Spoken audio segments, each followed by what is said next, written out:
ಎಲ್ರಿಗೂ ನಮಸ್ಕಾರ. ನಾನು ನಿಮ್ಮ ರಾಜೇಶ್. ಇವತ್ತಿನ ವಿಡಿಯೋದಲ್ಲಿ ಒಂದು ಇಂಟ್ರೆಸ್ಟಿಂಗ್ ಟಾಪಿಕ್ ಬಗ್ಗೆ ಡಿಸ್ಕಸ್ ಮಾಡ್ತಾ ಇದ್ದೀನಿ. ಅದೇನಂದ್ರೆ ಪ್ರತಿದಿನ ಮಕ್ಕಳೊಂದಿಗೆ ಮಾತಾಡುವ 30 ಇಂಗ್ಲಿಷ್ ಸೆಂಟೆನ್ಸಸ್ಗಳ ಬಗ್ಗೆ. ವಿಡಿಯೋವನ್ನ ಕೊನೆ ತನಕ ನೋಡಿ. ನಿಮ್ಗೆ ಇಷ್ಟ ಆದ್ರೆ ಚಾನಲ್ಗೆ ಸಬ್ಸ್ಕ್ರೈಬ್ ಮಾಡಿ, ವಿಡಿಯೋವನ್ನ ಲೈಕ್ ಮಾಡಿ, ಮತ್ತೆ ನಿಮ್ಮ ಫ್ರೆಂಡ್ಸ್ಗೆಲ್ಲ ಇದನ್ನ ಶೇರ್ ಮಾಡಿ. ಸ್ಕ್ರೀನ್ ಮೇಲೆ 3 ಇಮೇಜಸ್ಗಳು ಕಾಣಿಸ್ತಾ ಇದಾವೆ. 30 ಸೆಂಟೆನ್ಸ್ಗಳಲ್ಲಿ ಮಕ್ಕಳನ್ನ ಎಬ್ಸೋದ್ರಿಂದ ಸ್ಟಾರ್ಟ್ ಮಾಡ್ಕೊಂಡು ಕೊನೆಗೆ ಅವ್ರನ್ನ ಮಲಗಿಸೋವರೆಗೂ ಕಾಮನ್ ಆಗಿ ಯೂಸ್ ಮಾಡುವಂತ ಅಥವಾ ರೆಗ್ಯುಲರ್ ಆಗಿ ಯೂಸ್ ಮಾಡುವಂತ ಸೆಂಟೆನ್ಸ್ಗಳನ್ನ ಇದರಲ್ಲಿ ಕವರ್ ಮಾಡಿದ್ದೀನಿ. ಮೊದಲನೇದು, ಎದ್ದೇಳು ಕಂದ ಅಂತೇಳಿ ಮಕ್ಕಳನ್ನ ಎಬ್ಸುವಂಥದ್ದು. ಸೊ ಇಂಗ್ಲಿಷ್ ನಲ್ಲಿ ಹೆಂಗೆ ಹೇಳೋದು? ವೇಕಪ್ ಡಿಯರ್ ಅಥವಾ ಡಿಯರ್ ವೇಕಪ್. ಆ ಕಡೆ ಈ ಕಡೆ ಅದನ್ನ ಸ್ವ್ಯಾಪ್ ಮಾಡಿ ಕೂಡ ಯೂಸ್ ಮಾಡ್ಬೋದು ವರ್ಡ್ ಅನ್ನ.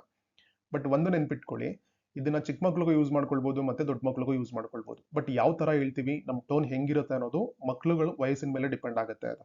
ಸೊ ನಿಮ್ಮ ಮನೆಯಲ್ಲಿ ಎಷ್ಟು ವರ್ಷದ ಮಕ್ಳುಗಳಿದಾವೆ ಅಥವಾ ಯಾವ ಮಕ್ಳುಗಳ ಜೊತೆಗೆ ನೀವು ಮಾತಾಡ್ತೀರಾ, ಟೋನ್ ಅನ್ನು ಮಾತ್ರ ಬದಲಾಯಿಸ್ಕೊಳ್ಳಿ ಅವ್ರ ವಯಸ್ಸಿಗೆ ತಕ್ಕಂಗೆ. ಬಟ್ ಈ ಲ್ಯಾಂಗ್ವೇಜು ಅಥವಾ ಸೆಂಟೆನ್ಸ್ ಪ್ಯಾಟರ್ನ್ ಏನಿದೆಯಲ್ಲ, ದಟ್ ರಿಮೈನ್ ಸೇಮ್. ಎರಡನೇ ಇಮೇಜ್ ಅನ್ನ ಗಮನಿಸಿ. ಚೆನ್ನಾಗಿ ನಿದ್ದೆ ಬಂದಿದ್ಯಾ ಅಂತ ಕೇಳ್ತಾ ಇದೀವಿ. ಸೊ ಮಗು ಎದ್ದು ಅಥವಾ ಮಕ್ಳುಗಳು ಎದ್ದು ಬಂದು ಕಣ್ಣು ಉಚ್ಕೊಂಡು ಕುತ್ಕೊಂಡಿದಾವೆ ಅಂತಂದ್ರೆ ರಾತ್ರಿ ಆರಾಮಾಗಿ ನಿದ್ದೆ ಮಾಡಿದ್ಯಾ ಅಂತ ನಾರ್ಮಲಿ ಕೇಳ್ತೀವಲ್ಲ, ಹೆಂಗ್ ಕೇಳೋದು? Did you sleep well? ನಿದ್ದೆ ಮಾಡಿದ್ಯಾ, ಆರಾಮಾಗಿ ನಿದ್ದೆ ಬಂತ ಅನ್ನೋ ಸೆನ್ಸ್ ನಲ್ಲಿ ಇದನ್ನ ಕೇಳ್ತೀವಿ. ಸೆಕೆಂಡ್ ಒನ್, ಹಲ್ಲುಜ್ ಹೋಗು ಅಂತ ಹೇಳ್ತೀವಿ ನಾವು. ಸೊ ಅದಕ್ಕೆ ಏನ್ ಮಾಡ್ಬೇಕು? Go brush your teeth. Go brush your teeth. ಎಷ್ಟು ವಯಸ್ಸಿನವರಾದ್ರೂ ಆಗಿರಲಿ ಅದು. ಅಗೈನ್ 3 ಇಮೇಜಸ್ಗಳಿದಾವೆ. ಹಾಲನ್ನು ಬೇಗ ಕುಡಿದು ಮುಗಿಸು. Finish your milk quickly. Just ನಾನು ಹಾಲನ್ನು ಮಾತ್ರ ಮೆನ್ಷನ್ ಮಾಡಿ ಒಂದು ಸೆಂಟೆನ್ಸ್ ಅನ್ನು ಫ್ರೇಮ್ ಮಾಡಿದ್ದೀವಿ. ನೀವು ಇಲ್ಲಿ ಮಿಲ್ಕ್ ಬದಲಲ್ಲಿ ಬೇರೆ ಏನನ್ನಾದ್ರೂ ಹಾಕಿ ರಿಪ್ಲೇಸ್ ಮಾಡ್ಕೊಳ್ಬಹುದು. ಅಥವಾ ಬ್ರೇಕ್ಫಾಸ್ಟ್ ಇದೆ ಅಂದ್ರೆ ಬ್ರೇಕ್ಫಾಸ್ಟ್, ಹಾರ್ಲಿಕ್ಸ್, ಬೋನ್ವಿಟಾ, ಬೂಸ್ಟ್, ಬೇರೆ ಏನನ್ನಾದ್ರೂ ಕೊಟ್ಟಿದ್ದೀರಿ ಅಂತಂದ್ರೆ ಮಿಲ್ಕ್ ಪ್ಲೇಸ್ ನಲ್ಲಿ ಆ ವರ್ಡ್ ಅನ್ನ ರಿಪ್ಲೇಸ್ ಮಾಡ್ಕೊಂಡ್ರೆ finish your dash quickly. So dash ನಲ್ಲಿ ನೀವೇನನ್ ಬೇಕಾದ್ರೂ ಫಿಲ್ ಮಾಡ್ಕೊಳ್ಬಹುದು, ಯಾವ್ದ್ರ ಬಗ್ಗೆ ಮಕ್ಕಳ ಜೊತೆಗೆ ಮಾತಾಡ್ತಾ ಇದ್ದೀರೋ ಆ ವರ್ಡ್ ಅನ್ನ. ಸೆಕೆಂಡ್ ಒನ್, ನಿನ್ನ ಬ್ಯಾಗ್ ರೆಡಿ ಇದೆಯಾ? ಸೊ ಸ್ಕೂಲ್ಗೆ ಹೊರಡ್ತಾರೆ ಅಥವಾ ಎಲ್ಲ ಹೋಗ್ತಿದ್ದಾರೆ ಅಂತಂದ್ರೆ ಬ್ಯಾಗ್ ಎಲ್ಲ ರೆಡಿ ಇದೆಯಾ, ಎಲ್ಲ ರೆಡಿನಾ ಅಂತ ಕೇಳ್ತೀವಲ್ಲ. Is your bag ready? Is your bag ready? ಅದನ್ನೇ ನೋಡಿ, ಮೈ ಬ್ಯಾಗ್ ಈಸ್ ರೆಡಿ ಅಂತ ಹೇಳಿದ್ರೆ ಆನ್ಸರ್ ಆಗ್ಬಿಡುತ್ತೆ, ಅದು ರೆಡಿ ಆಗಿದೆ ಅಂತ ಹೇಳಿ. ಬಟ್ ನಾವು ಕ್ವಶನ್ ಕೇಳ್ತಾ ಇದೀವಲ್ಲ, so is your bag ready? ಸಾಮಾನ್ಯವಾಗಿ ಮಕ್ಕಳನ್ನ ಕೇಳ್ತೀವಿ, ಒಂದ್ಸಲಿ ನನ್ನ ಹಗ್ ಮಾಡು ಅಂತ ಹೇಳಿ. ಸೊ ನನಗೆ ಒಂದು ಅಪ್ಪುಗೇನ ನೀಡು ಅಥವಾ ಹಗ್ ಮಾಡು ಅನ್ನೋದನ್ನ ಹೆಂಗೆ ಹೇಳೋದು? Give me a hug. ಅಷ್ಟೇ, so simple. Again 3 sets of image ಇದೆ. ಶಾಲೆಯಲ್ಲಿ ದಿನ ಚೆನ್ನಾಗಿರಲಿ. Have a great day. Normally ಇದನ್ನ ಎಲ್ರಿಗೂ ಹೇಳ್ತೀವಿ. ಎಲ್ಲಾದ್ರೂ ಮನೆಯಿಂದ ಹೊರಗಡೆ ಹೊರಟಿದ್ದಾರೆ ಅಂತಂದ್ರೆ ಹ್ಯಾವ್ ಅ ಗ್ರೇಟ್ ಡೇ ಅಂತೇಳಿ. ಸೊ ಅದನ್ನ ಆಫೀಸ್ಗೆ ಹೋಗ್ತಿದ್ದಾರೆ ಅಂತಂದ್ರೆ ಅದಕ್ಕೆ ಅಲ್ಲಿಗೆ ಅಪ್ಲೈ ಆಗುತ್ತೆ. ಮಕ್ಕಳುಗಳು ಸ್ಕೂಲ್ ಅಥವಾ ಕಾಲೇಜ್ಗೆ ಹೋಗ್ತಿದ್ದಾವೆ ಅಂತಂದ್ರೆ ಅಲ್ಲಿಗೆ ಅಪ್ಲೈಕಬಲ್ ಆಗುತ್ತೆ. ಸೊ ಯಾರಿಗೆ ಬೇಕಾದ್ರೂ ಹೇಳ್ಬೋದು ಇದನ್ನ. Have a great day. Next, ಮೊದಲು ಕೈ ತೊಳೆದುಕೋ. ಮಕ್ಳಿಗೆ ತಿನ್ನೋದಕ್ಕಿಂತ ಮುಂಚೆ ಸಾಮಾನ್ಯವಾಗಿ ಹೇಳುವಂತ ಹೊರಟಿದ್ದು, ಫಸ್ಟ್ ಕೈ ತೊಳ್ಕೊಂಡ್ ಬಾ, ಆಮೇಲೆ ಇನ್ನೇನಾದ್ರು ತಿನ್ನುವಂತೆ ಅಥವಾ ಬೇರೆ ಕೆಲಸ ಮಾಡುವಂತೆ ಅಂತ ಹೇಳಿ. Wash your hands first. ಮೊದಲು ಕೈ ತೊಳ್ಕೊಂಡ್ ಬಾ, ಮಿಕ್ಕಿದ್ದ ಆಮೇಲೆ ಅಂತ ಹೇಳ್ತೀವಲ್ಲ, ಸೊ ಆ ಸೆನ್ಸ್ ನಲ್ಲಿ. ಚಟ್ನಿಯನ್ನು ಚೆಲ್ಲಬೇಡ. ಸಾಮಾನ್ಯವಾಗಿ ಮಕ್ಕಳೆಲ್ಲ ಚೆಲ್ಲಾಡ್ಕೊಂಡೇ ತಿಂತಿರ್ತವೆ. ಸೊ ಅದನ್ನ ಹೇಳ್ಬೇಕಲ್ವಾ, ಅವರಿಗೆ ಇನ್ಸ್ಟ್ರಕ್ಷನ್ಸ್ ಕೊಡ್ಬೇಕಲ್ವಾ. So don't spill the chutney. ಇದನ್ನು ವರ್ಡ್ ನೆನ್ಪಿಟ್ಕೊಳ್ಳಿ. ಸ್ಪಿಲ್ ಅಂದ್ರೆ ಚೆಲ್ಲೋದು ಅಂತ ಹೇಳಿ, ಡೋಂಟ್ ಸ್ಪಿಲ್ ಅಂದ್ರೆ ಚೆಲ್ಬಾರ್ದು ಅಂತ ಹೇಳಿ. ಸೊ ಚಟ್ನಿ ಬಗ್ಗೆ ಮಾತಾಡ್ತಾ ಇದ್ದೀನಿ, ಈ ಸೆಂಟೆನ್ಸ್ ನಲ್ಲಿ ಚಟ್ನಿಯನ್ನು ಹಾಕೊಂಡಿದ್ದೀನಿ. ನೀವು ಸಾಂಬಾರು ಅಥವಾ ಸಾಗು ಅಥವಾ ಗ್ರೇವಿ ಅಥವಾ ಏನೇನಾದ್ರೂ ಹಾಕೊಳ್ಬಹುದು. ಏನಾದ್ರೂ ಕೊಟ್ಟವ್ರಿಗೆ ಚೆಲ್ಬಾರ್ದು ಅಂತ ಹೇಳುವಾಗ ಡೋಂಟ್ ಸ್ಪಿಲ್ ನೆನ್ಪಿಟ್ಕೊಳ್ಳಿ. ಮುಂದಕ್ಕೆ ನೀವು ಯಾವ ವರ್ಡ್ ಬಗ್ಗೆ ಯಾವ್ದ್ರ ಬಗ್ಗೆ ಮಾತಾಡ್ತಿದ್ದೀರಲ್ಲ, ಐ ಮೀನ್ ಯಾವ ಐಟಮ್ ಬಗ್ಗೆ ಮಾತಾಡ್ತಿರ್ತೀರಲ್ವಾ, ಅದನ್ನಿಲ್ಲಿ ರೀಪ್ಲೇಸ್ ಮಾಡ್ಕೊಂಡ್ರೆ ಮಿಕ್ಕಿದ್ದೆಲ್ಲ ಸೇಮ್ ಹಾಗೆ ಇರುತ್ತೆ. ನೆಕ್ಸ್ಟ್ ಬಂದ್ರೆ, ಆಹಾರವನ್ನು ಚೆನ್ನಾಗಿ ಅಗೀರಿ. ಕೆಲವರು ಮಕ್ಳುಗಳಿಗೆ ಏನಾದ್ರು ಕೊಟ್ಬಿಟ್ರೆ ಅರ್ಧಂಬರ್ಧ ಹಾಕೊಂಡು ಹಂಗೆ ನುಂಗ್ಬಿಡ್ತವೆ. ಸೊ ಅಗಿಬೇಕಲ್ವಾ ಚೆನ್ನಾಗಿ ಅವು. Chew your food well. ಈ ವರ್ಡ್ ನೆನ್ಪಿಟ್ಕೊಳ್ಳಿ. ಚೂಯಿಂಗ್ ಗಮ್ ಎಲ್ಲ ಯೂಸ್ ಮಾಡ್ತೀವಲ್ಲ, ಸೊ ಅದೇ ಅಗಿಯೋದು ಅಂತ ಹೇಳಿ ಚ್ಯೂ ಅಂದ್ರೆ. Chew your food well. Well ಅಂದ್ರೆ ಚೆನ್ನಾಗಿ ಅಗಿರಿ ಅಂತ ಹೇಳಿ. ಸರಿಯಾಗಿ ಕುತ್ಕೋ ಅಂತ ಹೇಳ್ಬೇಕು ಅವರಿಗೆ. Sit properly. ಓಕೆ, ಯಾವ ಮೂಮೆಂಟ್ ಅಲ್ಲಾದ್ರೂ ಕುತ್ಕೊಳ್ಳಿ, ಯಾವ ಪರ್ಪಸ್ಗಾದ್ರೂ ಕುತ್ಕೊಳ್ಳಿ. ಈಗ ನಮಗೆ ಓದ್ಕೋಬೇಕಂದ್ರೆ ಹೀಗೆ ಕುತ್ಕೋಬೇಕು, ಅಥವಾ ಊಟ ಮಾಡಕ್ಕೆ ಹೀಗೆ ಕುತ್ಕೋಬೇಕು, ದೊಡ್ಡವ್ರ ಮುಂದೆ ಹೀಗೆ ಕುತ್ಕೋಬೇಕು ಅಂತ ಸುಮಾರು ರಿಸ್ಟ್ರಿಕ್ಷನ್ಸ್ಗಳನ್ನ ಹಾಕಿರ್ತೀವಿ ಮತ್ತು ಅವರಿಗೆ ಡಿಸಿಪ್ಲಿನ್ ಅಲ್ಲಿ ಹೇಳ್ಕೊಟ್ಟಿರ್ತೀವಲ್ಲ. ಸೊ ಅದು ಯಾವ ಮೂಮೆಂಟ್ಗಾದ್ರೂ ಆಗಿರ್ಲಿ, ಸಿಟ್ ಪ್ರಾಪರ್ಲಿ ಅಂತಂದ್ರೆ ಆ ಸಿಚುಯೇಷನ್ ತಕ್ಕಂಗೆ ಅವ್ರಿಗೆ ಸರಿಯಾಗಿ ಕುತ್ಕೊಳ್ಳಿ ಅಂತ ಹೇಳಿ ನಾವು ಗೈಡ್ ಮಾಡ್ತಾ ಇದೀವಿ ಅಥವಾ ಇನ್ಸ್ಟ್ರಕ್ಟ್ ಮಾಡ್ತಾ ಇದೀವಿ ಅನ್ನೋಂಗೆ. ನೆಕ್ಸ್ಟ್, ಊಟ ಮಾಡುವಾಗ ಮಾತನಾಡಬೇಡ ಅಂತ ಮಕ್ಳಿಗೆ ಹೇಳ್ಬೇಕು. ಸಾಮಾನ್ಯವಾಗಿ ಬೈತಾ ಇರ್ತಾರೆ ಮನೇಲೆಲ್ಲರೂ, ನೀವು ಬೈದೇ ಇರ್ತೀರಿ ಮಕ್ಳುಗಳಿಗೆ, ತಿನ್ನೋವಾಗ ಎಷ್ಟು ಮಾತಾಡ್ತೀಯ, ಸುಮ್ಮನೆ ತಿನ್ನು ಅಂತ ಹೇಳಿ. Don't talk while eating. ಈ ಪ್ಯಾಟ್ರನ್ ನೆನ್ಪಿಟ್ಕೊಳ್ಳಿ ಇದನ್ನ. ಡೋಂಟ್ ಟಾಕ್ ಅಂದ್ರೆ ಮಾತಾಡಬಾರ್ದು, ವೈಲ್ ಈಟಿಂಗ್ ಅಂದ್ರೆ ತಿನ್ನುವಾಗ ಅಂತ ಆಯ್ತು, ಅಥವಾ ವೈಲ್ ಡ್ರಿಂಕಿಂಗ್ ವಾಟರ್ ಅಂದ್ರೆ ನೀರು ಕುಡಿಬೇಕಾದ್ರೆ, ವೈಲ್ ಬಾತಿಂಗ್ ಅಥವಾ ಶವರಿಂಗ್ ಅಂದ್ರೆ ಸ್ನಾನ ಮಾಡ್ಕೋಬೇಕಾದ್ರೆ. ಸೊ ಯಾವ ಮೊಮೆಂಟ್ ಅನ್ನ ಇಲ್ಲಿ ಸೇರಿಸಿ ನಾವು ಅದನ್ನ ಹೇಳ್ಬೇಕಾಗುತ್ತೋ ಅದನ್ನ ಇಲ್ಲಿ ಚೇಂಜ್ ಮಾಡಿ ಡೋಂಟ್ ಟಾಕ್ ಅನ್ನೋದನ್ನ ಹಾಗೆ ರಿಟೈನ್ ಮಾಡ್ಕೊಂಡ್ವಿ ಅಂತಂದ್ರೆ, ಅಂದ್ರೆ ಏನ್ ಮಾಡುವಾಗ ಮಾತಾಡಬಾರ್ದು ಅಂತ ಹೇಳ್ತೀವೋ ಅದು ಹಂಗೆ ಚೇಂಜ್ ಆಗುತ್ತೆ. ಸೊ ಈ ಪ್ಯಾಟ್ರನ್ ನೆನ್ಪಿರ್ಬೇಕು ನಿಮ್ಗೆ. ಓಕೆ, ತಟ್ಟೆಯಲ್ಲಿ ಇರುವುದನ್ನೆಲ್ಲ ಮುಗಿಸು. Finish everything on your plate. ಮಕ್ಳಿಗೆ ತಟ್ಟೆಗೆ ಹಾಕೊಟ್ಮೇಲೆ ಸಾಮಾನ್ಯವಾಗಿ ಬೈತಿರ್ತೀವಲ್ಲ, ಅರ್ಧಂಬರ್ಧ ತಿಂದು ವೇಸ್ಟ್ ಮಾಡಬಾರ್ದು ಫುಡ್ಡನ್ನು. ಅನ್ನಪೂರ್ಣೇಶ್ವರಿ ಇದ್ದಂಗೆ ಅದು ಪೂರ್ತಿ ತಿನ್ನಬೇಕು ಅಂತ ಹೇಳ್ತೀವಲ್ಲ. So finish everything on your plate.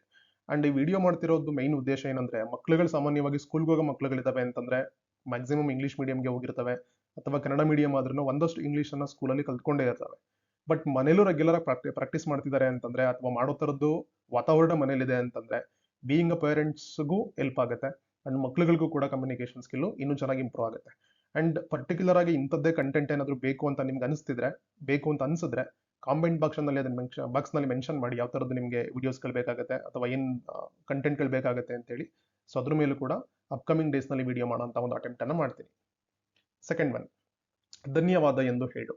So say thank you. ಇದನ್ನ ಯಾವಾಗ ಹೇಳ್ತೀವಿ ಅಂತಂದ್ರೆ, ಈಗ ಮಕ್ಳುಗಳಿಗೆ ಯಾರಾದರೂ ಬೇರೆಯವರು ವಿಶ್ ಮಾಡಿದ್ರೆ, ಅಥವಾ ಏನಾದರೂ ಗಂಗ್ರಾಟ್ಸ್ ಹೇಳಿದ್ರೆ, ಅಥವಾ ತಿನ್ನೋಕೆ ಏನಾದರೂ ಕೊಟ್ರೆ, ಅಥವಾ ಮಕ್ಳಿಗೆ ಒಳ್ಳೇದಾಗೋ ಥರದ್ದು ಏನಾದರೂ ಹೇಳಿದ್ರೆ ವಾಪಸ್ ಅವ್ರಿಗೆ ಥ್ಯಾಂಕ್ ಯು ಅಂತ ಹೇಳ್ಬೇಕಲ್ವಾ. ಸೊ ಅದನ್ನ ನಾವು ಮಕ್ಳಿಗೆ ಹೇಳೋದು, ಸೇ ಥ್ಯಾಂಕ್ ಯು ಅಂತೇಳಿ. ಅಂದ್ರೆ ಯಾರಿಗೆ ನಾವು ಹೇಳಬೇಕು ಅಂತ ಹೇಳ್ತಾ ಇದೀವೋ ಅವ್ರನ್ನ ತೋರಿಸ್ಬಿಟ್ಟು ಸೇ ಥ್ಯಾಂಕ್ ಯು ಅಂತಂದ್ರೆ ಅವ್ರಿಗೆ ಥ್ಯಾಂಕ್ ಯು ಹೇಳು, ಅವ್ರಿಗೆ ಧನ್ಯವಾದಗಳು ಅಂತ ಹೇಳು ಅಂತೇಳಿ ಅರ್ಥ. ಸೊ ಈ ವರ್ಡ್ ನೆನ್ಪಿಟ್ಕೊಳ್ಳಿ, ಐ ಮೀನ್ ಸೆಂಟೆನ್ಸ್ ನೆನ್ಪಿಟ್ಕೊಳ್ಳಿ ಇದನ್ನ. ನಿನ್ನ ಹೋಮ್ ವರ್ಕ್ ಮಾಡು. ಎಲ್ಲಾ ಮಕ್ಳುಗಳಿಗೂ ಕೂಡ ಮನೆಯಲ್ಲಿ ಕಂಪಲ್ಸರಿಯಾಗಿ ಪೇರೆಂಟ್ಸ್ಗಳು ಹೇಳುವಂತ ಮಾತಿದು. Do your homework. Simple ಅಷ್ಟೇ, do your homework. Next, ನಿನ್ನ ಡೈರಿ ತೋರಿಸು. Show me your diary. ಸಾಮಾನ್ಯವಾಗಿ ಸ್ಕೂಲ್ಗೆ ಹೋಗೋ ಮಕ್ಳುಗಳ ಮನೇಲಿದ್ರೆ ನಿಮ್ಗೆ ಐಡಿಯಾ ಇದ್ದೇ ಇರುತ್ತೆ ಇದ್ರದ್ದು ಡೈರಿದು. ಸ್ಕೂಲಲ್ಲಿ ಅವ್ರಿಗೆ ಏನು ಮಕ್ಳುಗಳಿಗೆ ಇನ್ಸ್ಟ್ರಕ್ಷನ್ಸ್ ಕೊಡಬೇಕು ಅಥವಾ ಹೋಮ್ ವರ್ಕ್ ಏನಿದೆ ಅದೆಲ್ಲನೂ ಕೂಡ ಡೈರಿನಲ್ಲಿ ಬರೆದು ಕಳಿಸಿರ್ತಾರೆ. ಅದನ್ನ ಚೆಕ್ ಮಾಡಿ ಅದ್ರ ಪ್ರಕಾರವಾಗಿ ಮಕ್ಳಿಗೆ ವರ್ಕ್ ಮಾಡಿಸ್ಬೇಕಾಗುತ್ತೆ. ಸೊ ಅದನ್ನು ತೋರಿಸಿ ಅನ್ನೋದನ್ನ ಶೋ ಮಿ ಯೋರ್ ಡೈರಿ. ಈ ಶೋ ಮಿ ನೆನ್ಪಿಟ್ಕೊಳ್ಳಿ, your book, your notes, your pencil box, your geometry box, what ever it may be. ಏನನ್ನು ನೋಡ್ಬೇಕಂತ ಅಂತಿದ್ದಾರೆ ನೀವು, ಆ ವರ್ಡನ್ನ ರಿಪ್ಲೇಸ್ ಮಾಡ್ಕೊಳ್ಳಿ, ಶೋ ಮಿಯನ್ನ ಹಾಗೆ ಉಳಿಸ್ಕೊಳ್ಳಿ. ಸೊ ಸೆಂಟೆನ್ಸ್ ಹಾಗೆ ಇರುತ್ತೆ. ಸೊ ಈ ಥರದನ್ನೇ ಪ್ರಾಕ್ಟೀಸ್ ಮಾಡ್ಕೋಬೇಕಾಗಿರೋದು ನೀವು. ಪ್ಯಾಟ್ರನ್ ನೆನ್ಪಿಟ್ಕೊಳ್ಳಿ, ಸಿಚುವೇಶನ್ ತಗೊಂಡು ವರ್ಡನ್ನ ಚೇಂಜ್ ಮಾಡಿಸ್ಕೊತಾ ಹೋಗಿ. ಸೊ ಆರಾಮಾಗಿ ನಿಮಗೆ ಇಂಗ್ಲೀಷ್ ಮೇಲೆ ಒಳ್ಳೆ ಗ್ರಿಪ್ಪು ಬರುತ್ತೆ. ಅದನ್ನು ಜೋರಾಗಿ ಓದು. ಸೊ ಯಾವುದಾದ್ರೂ ಒಂದನ್ನು ನಾವು ಮಕ್ಳು ಓದಿಸ್ತಾ ಇರ್ತೀವಿ, ಅದನ್ನ ಜೋರಾಗಿ ಓದು ಇನ್ನು ಅಂತ ಹೇಳ್ತೀವಲ್ಲ, ರೀಡ್ ಇಟ್ ಅಲೌಡ್. ಅಲೌಡ್ ಅಂದ್ರೆ ಜೋರಾಗಿ ಅಂತ ಹೇಳಿ, ರೀಡ್ ಇಟ್ ಅಂದ್ರೆ ಅದನ್ನ ಓದು ಅಂತ ಹೇಳಿ. ಸೊ ಜೋರಾಗಿ ಓದು. ಕೈ ಬರಹವನ್ನು ಸುಧಾರಿಸು. ಓಕೆ, ಕೈ ಬರಹ ನಿಮಗೆ ಸಡನ್ಲಿ ಫ್ಲಾಶ್ ಆಗಲಿಲ್ಲ ಅಂದ್ರೂ ಕೂಡ ಹ್ಯಾಂಡ್ ರೈಟಿಂಗ್ ಕೇಳಿ ಇರ್ತೀರ ನೀವು. So improve your hand writing. ಈಗ ಮಕ್ಳುಗಳು ಚೆನ್ನಾಗಿ ಬರೀತಿಲ್ಲ ಅಂತಂದ್ರೆ, ಇನ್ಫ್ಯಾಕ್ಟ್ ಸುಮಾರು ಜನ ದೊಡ್ಡವರಾದ್ರೂ ಕೂಡ ಬರೆಯಲ್ಲ, ಡಿಗ್ರಿಗೆ ಬಂದ್ರೂ ಕೂಡ ಹ್ಯಾಂಡ್ ರೈಟಿಂಗ್ ಚೆನ್ನಾಗಿ ಬರೆಯಲ್ಲ. ಸೊ ಇದನ್ನ ಇಂಪ್ರೂವ್ ಮಾಡ್ಕೊಳ್ಳಿ ಅಂತ ಹೇಳ್ಬೇಕಲ್ವಾ. Improve your handwriting. ಓಕೆ, ಇಲ್ಲಿ ಸುಧಾರಿಸು ಅಂದ್ರೆ ಡೆವಲಪ್ ಮಾಡ್ಕೊಳ್ಳಿ ಅಂತೆಲ್ಲ ಹೇಳ್ಬಾರ್ದು, ಇಂಪ್ರೂವ್ ಅಂತಾನೆ ಹೇಳ್ಬೇಕು. Improve your hand writing. Next, ತಪ್ಪುಗಳನ್ನು ಮಾಡಬೇಡ ಅಂತ ಮಕ್ಳಿಗೆ ಹೇಳ್ಬೇಕಾದ್ರೆ, ಡೋಂಟ್ ಮೇಕ್ ಮಿಸ್ಟೇಕ್ಸ್. ಇಲ್ಲಿ ಇಮೇಜಲ್ಲಿ ನೀವು ನೋಡ್ತಾ ಇದ್ರೆ, ನೀವು ಸಾಮಾನ್ಯವಾಗಿ ಹೋಮ್ ವರ್ಕ್ ಎಲ್ಲ ಮಾಡುವಾಗ ಬರೆಯೋದು ಮತ್ತು ಅದನ್ನ ಎರೇಸ್ ಮಾಡೋದು, ಬರೆಯೋದು ಅದನ್ನ ಎರೇಸರ್ ಅಲ್ಲಿ ತಗೊಂಡು ರಬ್ ಮಾಡೋದು, ಹೀಗೆಲ್ಲ ಮಾಡ್ತಾ ಇರ್ತಾರಲ್ವಾ. ಸೊ ರಿಪೀಟೆಡ್ಲಿ ಮಿಸ್ಟೇಕ್ ಮಾಡ್ತಾ ಇದ್ರೆ ಡೋಂಟ್ ಮೇಕ್ ಮಿಸ್ಟೇಕ್ಸ್ ಅಂತ ಹೇಳ್ತೀವಲ್ಲ ಇದು. ಬಟ್ ಈ ವರ್ಡು ಹೋಮ್ ವರ್ಕ್ಗೆ ಅಪ್ಲಿಕೇಬಲ್ ಆಗಬೇಕು ಅಂತ ಏನಿಲ್ಲ.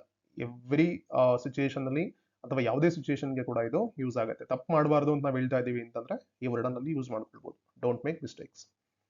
ಓದಿನ ಮೇಲೆ ಗಮನ ಹರಿಸು. Focus on your studies. So ಅದ್ರ ಮೇಲೆ ಗಮನ ಹರಿಸು ಅನ್ನೋದನ್ನ ಫೋಕಸ್ ಅನ್ಬೇಕು. ಓದಿನ ಮೇಲೆ ಆಯ್ತು ಅಂತಂದ್ರೆ ಸ್ಟಡೀಸ್ಗಳನ್ನ ಹಾಕೊಳ್ಳಿ, ಅಥವಾ ಬೇರೆ ಇನ್ಯಾವುದಾದ್ರೂ ಗಮನ ಹರಿಸ್ಬೇಕು ಅಂತಿದೆ ಅಂತಂದ್ರೆ ಅಲ್ಲದನ್ನ ಚೇಂಜ್ ಮಾಡ್ಕೊಳ್ಳಿ. ಫೋಕಸ್ ಅನ್ನೋ ವರ್ಡನ್ನ ನೀವು ಅದನ್ನ ರೀಟೈನ್ ಮಾಡ್ಕೊಂಡ್ರೆ ಸೆಂಟೆನ್ಸ್ ಪ್ಯಾಟರ್ನ್ ಹಾಗೆ ಇರುತ್ತೆ. ನೆಕ್ಸ್ಟ್, ಇಲ್ಲಿ ಇಮೇಜ್ ನಲ್ಲಿ ನೋಡ್ತಾ ಇದ್ದೀರಾ, ಮಗು ಬುಕ್ ಅನ್ನೆಲ್ಲ ವಾಪಸ್ ಇಡ್ತಾ ಇದೆ. ನಿನ್ನ ಪುಸ್ತಕಗಳನ್ನು ಮರಳಿ ಇಡು. Keep your books back. So keep ಅಂದ್ರೆ ಇಡೋದಾಗತ್ತೆ, ಯೋರ್ ಬುಕ್ಸ್ ನಿಮ್ಮ ಬುಕ್ ಅಥವಾ ನಿನ್ನ ಬುಕ್ಸ್ಗಳನ್ನ, ಬ್ಯಾಕ್ ಅಂದ್ರೆ ಅಲ್ಲಿ ವಾಪಸ್ ಇಡು ಅಂತೇಳಿ, ಪುನಃ ಯಾವ ಜಾಗದಲ್ಲಿ ಇತ್ತಲ್ಲ ಆ ಜಾಗದಲ್ಲಿ ಇಡು ಅಂತೇಳಿ. So keep your books back. Next, ಇಲ್ಲಿ ಅಮ್ಮ ಮತ್ತೆ ಮಗು ಐ ಮಾಡ್ಕೋತಿದ್ದಾರೆ. ಸೊ ನೀನು ಬಹಳ ಚುರುಕಾದ ಮಗು ಅಂತೇಳಿ. ಸಾಮಾನ್ಯವಾಗಿ ಮಕ್ಳುಗಳನ್ನ ಅಪ್ರಿಷಿಯೇಟ್ ಮಾಡ್ಬೇಕಾದ್ರೆ, ಸಖತ್ ಟ್ಯಾಲೆಂಟ್ ಕಣ, ತುಂಬಾ ಚೆನ್ನಾಗಿ ಮಾತಾಡಿದೆ, ತುಂಬಾ ಚೆನ್ನಾಗಿ ಮಾತಾಡ್ದಮ್ಮ ಅಂತ ನಾವು ಹೇಳಿ, ಅಂದ್ರೆ ಏನಾದ್ರು ಅವ್ರಿಗೆ ಆಕ್ಟಿವ್ ಆಗಿದ್ದಾಗ ನಾವು ಅಪ್ರಿಷಿಯೇಟ್ ಮಾಡ್ತೀವಲ್ಲ. So you are a smart kid. ಇಲ್ಲಿ ಕಿಡ್ ಅಂದ್ರೆ ಹುಡುಗನ್ಗೂ ಆಗುತ್ತೆ, ಹುಡುಗಿಗೂ ಆಗುತ್ತೆ, ಟೋಟಲಿ ಮಗು. ಮಗು ಅಂದ್ರೆ ತುಂಬಾ ಎಳೆ ಮಗು ಅಂತಲ್ಲ. ಓಕೆ, ಸ್ಕೂಲ್ ಗೋಯಿಂಗ್ ಮಕ್ಳುಗಳಿಗೂ ಕೂಡ ಕಿಡ್ ಅಂತಾನೆ ಕರಿತೀವಿ, right? Yeah, you are a smart kid. Then ಇಲ್ಲಿ ಮಗು ರಿಲ್ಯಾಕ್ಸ್ ಆಗ್ತಾ ಇದೆ. ಒಂದು ಸಣ್ಣ ಬ್ರೇಕ್ ತಗೋ. ಬ್ರೇಕ್ ಇನ್ ದ ಸೆನ್ಸ್ ವಿರಾಮ. ಏನಾದ್ರು ಹೋಮ್ ವರ್ಕ್ ಮಾಡುವಾಗ ಅಥವಾ ತುಂಬಾ ಕಂಟಿನ್ಯೂಸ್ ಆಗಿ ಏನಾದ್ರು ಕೆಲಸ ಮಾಡ್ತಾ ಇರ್ಬೇಕಾದ್ರೆ, ಅಂದ್ರೆ ಮಕ್ಳುಗಳು ಮಾಡೋ ಕೆಲಸವನ್ನ ಸ್ವಲ್ಪ ಹೊತ್ತು ಆರಾಮಾಗಿರು, ಸ್ವಲ್ಪ ಹೊತ್ತು ರೆಸ್ಟ್ ಮಾಡು, ಅಥವಾ ಬ್ರೇಕ್ ತಗೋ, ವಿರಾಮ ತಗೋ ಅಂತ ಹೇಳ್ತೀವಲ್ಲ. Take a small break. ಇಷ್ಟೇ, ಟೇಕ್ ಎ ಸ್ಮಾಲ್ ಬ್ರೇಕ್. ನಿನ್ನ ಆಟಿಕೆಗಳನ್ನು ಹಂಚಿಕೊ. ನೋಡಿ, ಇಬ್ರು ಕುತ್ಕೊಂಡು ಆಟ ಆಡ್ತಾ ಇದ್ದಾರೆ ಇಲ್ಲಿ ಇಮೇಜ್ ನಲ್ಲಿ. ಓಕೆನಾ? ಸೊ ಒಬ್ರದೇ ಅದು ಟಾಯ್ಸ್ಗಳಿತ್ತು ಅಂತಂದ್ರೆ ಶೇರ್ ಮಾಡ್ಕೊಳ್ಳಿ ಅಂತ ಹೇಳ್ತೀವಲ್ಲ, ಶೇರ್ ಯುವರ್ ಟಾಯ್ಸ್. ಸೊ ಇಲ್ಲಿ ಟಾಯ್ಸ್ ಇದ್ರೆ ಟಾಯ್ಸ್ ಹಾಕಿ, ಬುಕ್ಸ್ ಇದ್ರೆ ಬುಕ್ಸ್ ಹಾಕಿ, ಅಥವಾ ಲಂಚ್ ಬಾಕ್ಸ್ ಇದ್ರೆ ಲಂಚ್ ಬಾಕ್ಸ್ ಅನ್ನ ಹಾಕಿ, ಯಾವ್ದನ್ನ ಶೇರ್ ಮಾಡ್ಕೊಳ್ಳಿ ಅಂತ ಹೇಳ್ತಾ ಇದೀವೋ ಟಾಯ್ಸ್ ಬದಲಾಗಿ ಆ ವರ್ಡ್ ಅನ್ನ ಇಲ್ಲಿ ಹಾಕಿದ್ರೆ ಸೆಂಟೆನ್ಸ್ ಪ್ಯಾಟರ್ನ್ ಹಿಂಗೆ ಇರುತ್ತೆ. ನೆಕ್ಸ್ಟ್ ಬಂದ್ರೆ ಬೇರೆಯವರ ಜೊತೆ ಜಗಳವಾಡಬೇಡ. ಜಗಳ ಮಾಡ್ಕೋಬಾರ್ದು, ಕಿತ್ತಾಡಬಾರ್ದು ಅಂತೆಲ್ಲ ಹೇಳ್ತೀವಲ್ಲ ಮಕ್ಳುಗಳಿಗೆ. Don't fight with others. ಅದು ಮನೇಲಿರೋ ಸಿಬ್ಲಿಂಗ್ಸ್ಗಳಾಗಿರ್ಲಿ, ಸಿಬ್ಲಿಂಗ್ಸ್ ಅಂದ್ರೆ ಆ, ಒಂದೇ ತಾಯಿ ಮಕ್ಳುಗಳು ಅಂದ್ರೆ ಅಕ್ಕ ತಮ್ಮ ಅಥವಾ ಅಣ್ಣ ತಂಗಿ ಅಥವಾ ಅಣ್ಣ ತಮ್ಮ ಅಕ್ಕ ತಂಗಿ ಏನಾದರೂ ಆಗಿರ್ಬೋದು. ಸೊ ಅವ್ರ ಜೊತೆಗಾದ್ರೂ ಆಗಿರ್ಲಿ, ಹೊರಗಡೆ ಜೊತೆ ಫ್ರೆಂಡ್ಸ್ಗಳ ಜೊತೆಗಾದ್ರೂ ಆಗಿರ್ಲಿ, ಎಲ್ಲಾದ್ರೂ ಆಗಿರ್ಲಿ ಅದು. So don't fight with others. ಈ ಸೆಂಟೆನ್ಸ್ಗಳು ಸುಮಾರು ಸೆಂಟೆನ್ಸ್ಗಳು ದೊಡ್ಡವ್ರಿಗೂ ಅಪ್ಲಿಕೇಬಲ್ ಆಗುತ್ತೆ ಇದರಲ್ಲಿರುವಂಥದ್ದು. ಓಕೆನಾ? ನಾನು ಬಿಗಿನಿಂಗ್ ಎಲ್ಲ ಹೇಳ್ದಂಗೆ ಮಕ್ಳುಗಳ ಜೊತೆಗೆ ಮಾತಾಡಬೇಕಾದ್ರೆ ನಮ್ದು ಟೋನ್ ಬೇರೆ ತರ ಸಾಫ್ಟ್ ಆಗಿರುತ್ತೆ. ಅಂಡ್ ಮಕ್ಳುಗಳಿಗೆ ಇರೋ ರೀತಿ ಗೊತ್ತೇ ಇರುತ್ತೆ ನಿಮ್ಗೆ ಯಾವ ತರ ಮಾತಾಡ್ತೀವಿ ಅಂತೇಳಿ. ಅದನ್ನ ಯೂಸ್ ಮಾಡ್ಕೊಳ್ಬೇಕು. ಓಡುವಾಗ ಜಾಗರೂಕತೆಯಿಂದ ಇರು. Be careful while running. ಈ ವೈಲ್ ರನ್ನಿಂಗ್ ಇದೆಯಲ್ಲ, ಈ ಪ್ಯಾಟರ್ನ್ ನೆನ್ಪಿಟ್ಕೊಳ್ಳಿ. ಬಿಗಿನಿಂಗ್ ಪಾರ್ಟ್ ನಲ್ಲಿ ಡೋಂಟ್ ಟಾಕ್ ವೈಲ್ ಈಟಿಂಗ್ ಅಂತ ಒಂದು ಸೆಂಟೆನ್ಸ್ ಬಂತು. ಸೊ ವೈಲ್ ಈಟಿಂಗ್ ಅಂದ್ರೆ ತಿನ್ನುವಾಗ, ವೈಲ್ ರನ್ನಿಂಗ್ ಅಂದ್ರೆ ಓಡುವಾಗ, ವೈಲ್ ಸ್ವಿಮ್ಮಿಂಗ್ ಅಂದ್ರೆ ಈಜಾಡ್ಬೇಕಾದ್ರೆ, ವೈಲ್ ವಾಕಿಂಗ್ ಅಂದ್ರೆ ವಾಕ್ ಮಾಡುವಾಗ ಅಂತ. ಓಕೆನಾ? ವೈಲ್ ಡ್ರಿಂಕಿಂಗ್ ಅಂದ್ರೆ ಕುಡಿಯುವಾಗ ಅಂತೇಳಿ. ಸೊ ವೈಲ್ ಮತ್ತೆ ನೆಕ್ಸ್ಟ್ ಯಾವ್ದು ಆಕ್ಷನ್ ಬಗ್ಗೆ ಮಾತಾಡ್ತೀವಲ್ಲ ಆ ವರ್ಡ್ ಅನ್ನ ಅಥವಾ ವರ್ಬ್ ಅನ್ನ ಈ ತರ ING ಫಾರ್ಮ್ ಅಲ್ಲಿ ಯೂಸ್ ಮಾಡಿದೀವಿ ಅಂತಂದ್ರೆ ಆ ಸಮಯದಲ್ಲಿ ಆ ಟೈಮ್ದಲ್ಲಿ ಏನೋಕ್ಕಾಗತ್ತೆ. ಸೊ ಬಿ ಕೇರ್ಫುಲ್ ಅಂದ್ರೆ ಜಾಗರೂಕವಾಗಿರೋದು, ವೈಲ್ ರನ್ನಿಂಗ್ ಅಂದ್ರೆ ಓಡುವಾಗ. ಸೊ ಹಂಗಾಗಿ ಈ ಪ್ಯಾಟರ್ನ್ ನೆನ್ಪಿಟ್ಕೊಂಡು ಸಿಚುವೇಶನ್ ತಕ್ಕಂಗೆ ನೀವು ಅದನ್ನ ಬದಲಾವಣೆ ಮಾಡ್ಕೋಬೇಕಾಗುತ್ತೆ. ಅಷ್ಟು ಜೋರಾಗಿ ಕೂಗಬೇಡ. ಮಕ್ಳುಗಳು ಸಿಕ್ಕಾಪಟ್ಟೆ ಕಿಚ್ಚಾಡ್ತಾ ಇರ್ತವೆ ಒಂದೊಂದ್ಸಲ. ಮನೇಲಿ ಬೈತಿರ್ತಾರೆ, ಎಷ್ಟು ಜೋರಾಗಿ ಮಾತಾಡ್ತೀಯ ನೀನು, ಎಷ್ಟು ಗಲಾಟೆ ಮಾಡ್ತೀಯ, ಹಂಗೆಲ್ಲ ಜೋರಾಗಿ ಮಾತಾಡಬಾರ್ದು, ಕಿರ್ಚಬಾರ್ದು ಅಂತ ಹೇಳಿ. So don't shout so loud. Shout ಅಂದ್ರೆ ಕಿರ್ಚಾಡೋದು ಅಥವಾ ಕೂಗಾಡೋದು, ಲೌಡ್ ಅಂದ್ರೆ ಗಟ್ಟಿಯಾಗಿ ಇನ್ನೊಂದು. So don't shout so loud. ಅಷ್ಟೊಂದು ಗಟ್ಟಿಯಾಗಿ ಕಿರ್ಚಬೇಡ, ಅಷ್ಟೊಂದು ಜೋರಾಗಿ ಕೂಗಾಡ್ಬೇಡ, ಅಷ್ಟೊಂದು ಜೋರ್ ಗಲಾಟೆ ಮಾಡಬೇಡ. ಅದನ್ನ ಏನೇ ಹೇಳೋಂಗಿದ್ರು ಇಂಗ್ಲಿಷ್ ನಲ್ಲಿ ಜಸ್ಟ್ ಹೀಗೆ ಹೇಳಿದ್ರೆ ಸಾಕು, don't shout so loud. Next ಬಂದ್ರೆ ಇಲ್ಲಿ ನೋಡಿ, ಇಲ್ಲಿ ಈ ಮಗು ಏನೋ ಮಾಡ್ತಾ ಇದೆ ಅಡಿಗೆ ಮಾಡೋ ತರ. ಸೊ ಅಡುಗೆ ಮನೆಯಲ್ಲಿ ನನಗೆ ಸಹಾಯ ಮಾಡು. ಸೊ ಮಕ್ಳುಗಳನ್ನ ಕಂಟ್ರೋಲ್ ಮಾಡೋದು ಅಂತ ಬಂದಾಗ ಅಮ್ಮಂದ್ರುಗಳಿಗೆ ಇದೊಂದು ಫೇವ್ರೆಟ್ ಟಾಸ್ಕ್. ಎಲ್ಲ ಹೋಮ್ವರ್ಕ್ ಎಲ್ಲ ಮುಗ್ದಾದ್ಮೇಲೆ ಮಕ್ಳುಗಳನ್ನ ಫ್ರೀ ಬಿಟ್ರೆ ಮತ್ತೆ ಅವು ಗಲಾಟೆ ಮಾಡೋದು ಅದು ಇದು ಮಾಡೋದು ಮಾಡ್ತಿರ್ತಾವಲ್ಲ. ಸೊ ಅವುಗಳನ್ನ ಎಂಗೇಜ್ ಆಗಿ ಇಟ್ಕೋಬೇಕು. So help me in the kitchen. ಹೆಣ್ಮಕ್ಳುಗಳೇ ಆಗ್ಬೇಕಂತೇನಿಲ್ಲ, ಗಂಡ್ ಮಕ್ಳಾದ್ರೂ ಆಗಿರ್ಲಿ ಹೆಣ್ಮಕ್ಳಾದ್ರೂ ಆಗಿರ್ಲಿ. ಸೊ ಅಡುಗೆ ಮನೆಗೆ ಬಂದು ನನಗೆ ಸಹಾಯ ಮಾಡಪ್ಪ, ಏನಾದ್ರು ಹೆಲ್ಪ್ ಮಾಡು ಅಂತ ಕೇಳುವಾಗ help me in the kitchen. Okay, ಹಂಗೆ ಕರಿಬೇಕು. ಸೊ ಅಥವಾ ನೀವು ಇಲ್ಲಿ ಒಂದು ನೆನ್ಪಿಟ್ಕೊಳ್ಳಿ, help me in the kitchen ಅಂತ ಇದೆ. ನೀವು ಇವಾಗ ಅಡಿಗೆ ಮಾಡಲ್ಲ ಆ ಮೂಮೆಂಟ್ ಅಲ್ಲಿ, ಏನೋ ಗಾರ್ಡನ್ ಅಲ್ಲಿ ಏನೋ ಮಾಡ್ತಾ ಇರ್ತೀರಾ, ಅಥವಾ ಹಾಲಲ್ಲಿ ಕುತ್ಕೊಂಡು ಬೇರೆ ಏನೋ ಕೆಲಸ ಮಾಡ್ತಾ ಇರ್ತೀರಾ, ಅಥವಾ ಕಾಂಪೌಂಡ್ ಅಲ್ಲಿ ಏನೋ ಕೆಲಸ ಮಾಡ್ತಾ ಇರ್ತೀರಾ, ಅಥವಾ ಬೇರೆ ಕಡೆ ಏನೋ ಕೆಲಸ ಮಾಡ್ತಾ ಇರ್ತೀರಾ. ನೀವು ಅಲ್ಲೂ ಕೂಡ ಬಂದು ಮಕ್ಳುಗಳಿಗೆ ಹೆಲ್ಪ್ ಮಾಡಿ ಅಂತ ಹೇಳುವಾಗ ಹೆಲ್ಪ್ ಮೀ ನೆನ್ಪಿಟ್ಕೊಳ್ಳಿ. ಇನ್ ದ ಕಿಚನ್ ತೆಗೆದಾಕಿ ನೀವು ಯಾವ ಜಾಗದಲ್ಲಿ ಇರ್ತೀರೋ, ಎಲ್ಲಿಗೆ ಮಕ್ಳನ್ನ ಕರಿಬೇಕು ಅಂತ ನೀವು ಅನ್ಕೋತಿದ್ದೀರೋ ಆ ವರ್ಡ್ನಲ್ಲಿ ರಿಪ್ಲೇಸ್ ಮಾಡ್ಕೊಂಡ್ರೆ ಸೇಮ್ ಹಂಗೆ ಇರುತ್ತೆ. ತಪ್ಪಿನ ಬಗ್ಗೆ ತಲೆನೇ ಕೆಡಿಸ್ಕೊಬಿಡ್ರಿ, ನೀವು ಆರಾಮಾಗಿ ಮಾತಾಡಿ. ಅದು ಮಾತಾಡ್ತಾ ಮಾತಾಡ್ತಾ ಮಾತಾಡ್ತಾ ಹಂಗೆ ಬಂದ್ಬಿಡುತ್ತೆ ಆಟೋಮೆಟಿಕಲಿ. ಬಟ್ ಮಾತಾಡಬೇಕು, ಬಾಯ್ ಬಿಟ್ಟು ಜೋರಾಗಿ ಮಾತಾಡಬೇಕು. ತಪ್ಪಿನ ಬಗ್ಗೆ ಹೊರೇನೆ ಮಾಡ್ಕೊಬಿಡಿ. ಪ್ರತಿ ವಿಡಿಯೋದಲ್ಲೂ ಹೇಳ್ತಾ ಇದ್ದೀನಿ. ಒಳ್ಳೆಯ ಮಗುವಾಗಿ ಇರು. Be a good boy or girl. So ಹುಡುಗನ್ಗೆ ಹೇಳ್ತಾ ಇದೀವಿ ಅಂತಂದ್ರೆ ಬಾಯ್ ನೆನ್ಪಿಟ್ಕೊಳ್ಳಿ. ಇದನ್ನ ಹುಡುಗಿಗೆ ಹೇಳ್ತಾ ಇದೀವಿ ಅಂತಂದ್ರೆ ಗರ್ಲ್ ನೆನ್ಪಿಟ್ಕೊಳ್ಳಿ. ದೊಡ್ಡವ್ರಿಗೆ ಹೇಳ್ತಾ ಇದೀವಿ ಅಂತಂದ್ರೆ ಬಿ ಎ ಗುಡ್ ಸಿಟಿಸನ್. ಒಳ್ಳೆ ಪ್ರಜೆ ಆಗಿರಪ್ಪ ನೀನು ಅಂತ ಹೇಳ್ತೀವಲ್ಲ. B a good human being. ಒಳ್ಳೆ ಮನುಷ್ಯನಾಗಿರೋ ಅಟ್ಲೀಸ್ಟ್ ಅಂತೆಲ್ಲ ಮಾತಾಡ್ತೀವಲ್ಲ, ಆ ಸೆನ್ಸ್ನಲ್ಲಿ ಹೆಂಗ್ ಬೇಕಾದ್ರೂ ಇದನ್ನ ರಿಪ್ಲೇಸ್ ಮಾಡ್ಕೊಳ್ಬೋದು. ಸೊ ಬಿ ಎ ಗುಡ್ ನೆನ್ಪಿಟ್ಕೊಳ್ಳಿ. ಬಾಯ್ ಗರ್ಲ್ ಅಥವಾ ಪ್ಲೇಸ್ನಲ್ಲಿ ಬೇರೆ ಏನನ್ನಾದ್ರೂ ಆಗು ಅಂತ ನಾವು ಹೇಳ್ತಾ ಇದೀವಿ ಅಂತಂದ್ರೆ ಅದನ್ನ ರಿಪ್ಲೇಸ್ ಮಾಡ್ಕೊಂಡ್ರೆ it will be perfect. Then last one, ಈಗ ಹೋಗಿ ಮಲಗು. ಸೊ ಬಿಗಿನಿಂಗ್ ಅಲ್ಲಿ ಮಕ್ಕಳನ್ನ ಎಬ್ಸಿದಾಯ್ತು, ಲಾಸ್ಟ್ ಇಮೇಜ್ ಬಂದ್ರೆ ಮಕ್ಕಳನ್ನ ಮಲಗಿಸ್ತಿದೀವಿ. ಈಗ ಹೋಗಿ ಮಲಗು, ಗೋ ಟು ಬೆಡ್ ನಾವ್. ಸೊ ಇವಿಷ್ಟು ಸೆಂಟೆನ್ಸ್ಗಳು, ಈ 30 ಸೆಂಟೆನ್ಸ್ಗಳು ಇನ್ನೂ ಸುಮಾರು ಯೂಸ್ ಮಾಡೋದಿದೆ. ಹಂತವಾಗಿ ಬೇರೆ ತರದ್ನೆಲ್ಲ ಮಾಡಿ ನಾನು ವಿಡಿಯೋನ ಹಾಕ್ತೀನಿ ಫಾರ್ ಶೋರ್. ಬಟ್ ಬಿಗಿನಿಂಗ್ ಅಲ್ಲಿ ಸಿಂಪಲ್ ಆಗಿ ಮಾತಾಡೋದನ್ನ, ಸಿಂಪಲ್ ಆಗಿ ನೀವು ಅಭ್ಯಾಸ ಮಾಡ್ಕೊಳ್ಳೋದಕ್ಕೆ ಅನುಕೂಲ ಆಗೋ ತರದಗಳು ಮಾತ್ರ ಸೆಂಟೆನ್ಸ್ಗಳನ್ನ ಪಿಕ್ ಮಾಡ್ಕೊಂಡು ಸೆಲೆಕ್ಟೆಡ್ ಸೆಂಟೆನ್ಸ್ಗಳನ್ನ ಮಾತ್ರ ಹಾಕಿದ್ದೀನಿ.